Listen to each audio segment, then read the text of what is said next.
Dossier important à la une de l'actualité dans les Alpes-Maritimes. On revient à Nice, recensement qui est édifiant, recensement orchestré par le Secours populaire et l'association Solidarité 06. Alors, beaucoup d'acteurs qui ont participé à cela, mais le chiffre, le voici, et il fait froid dans le dos. 1324 sans-abri recensés à Nice. Donc voilà, on va en discuter avec notre invité, Tania Jakic. Bonsoir. Vous êtes présidente de l'association Solidarité 06. Le chiffre d'abord, est-ce que vous pouvez nous expliquer comment vous avez travaillé? C'est-à-dire qu'il y a un recensement qui a été fait dans toutes les rues de Nice.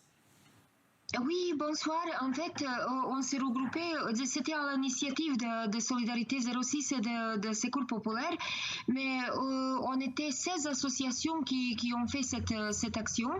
Donc, on s'est regroupés tous sur le place Masséna et on est parti dans les quartiers différents de Nice. Donc, en même temps, on a fait un recensement avec à peu près 130 bénévoles. Donc, on a eu les chiffres. Donc, les chiffres sont effrayants, je peux vous dire. Donc, 1300, plus de 1300 personnes qui sont dans la précarité énorme. Heureusement, il y avait plus de 1000 qui sont logés par 115 dans les hôtels et dans les accueils d'urgence. Donc ouais, la grande majorité est logée, c'est ça, et il y en a à peu près 200 par contre qui sont véritablement à la rue. Véritablement à la rue, donc c'est un chiffre énorme. Donc ça c'est d'un côté, et de l'autre côté, on s'est rendu compte en fait que dans le questionnaire qu'on a fait, il y avait des questions, par exemple, depuis combien de temps vous êtes dans la rue? Et plus de 50% des gens sont dernier un an. Donc ça veut dire depuis la crise sanitaire, elle a commencé. Alors voilà, j'allais vous poser la question. Vous avez constaté donc que la crise de la Covid-19 a amené les gens à perdre leur logement concrètement. Oui, tout à fait.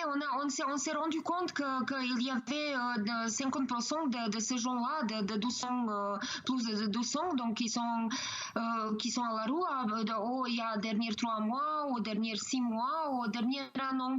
Donc ça veut dire que c'est directement lié avec la crise sanitaire aussi.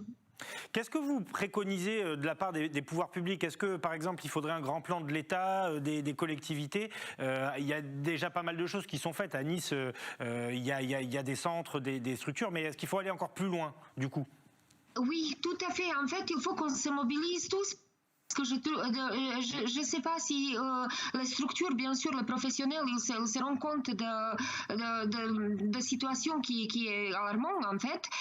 Donc, aussi, on voulait intégrer aussi les citoyens, s'ils peuvent aider en faisant le bénévolat dans les associations, parce que c'est un énorme travail qu'il faut faire. Et aussi, le trêve hivernal, il n'est pas terminé encore. Donc, on attend au mois de juin de voir les nouveaux qui vont sortir dans la rue et tout ça. Donc on ne sait pas en fait encore ce qui nous attend dans quelques prochains mois qui arrivent. Merci beaucoup en tout cas de votre témoignage. Oui. Je vous remercie pour votre témoignage ce soir. Tania Jakic, présidente de l'association Solidarité 06, et ce chiffre, donc 1324 sans-abri à Nice, avec... on l'a compris, une fois la trêve hivernale terminée, l'inquiétude d'en voir de nouveau arriver. Merci beaucoup.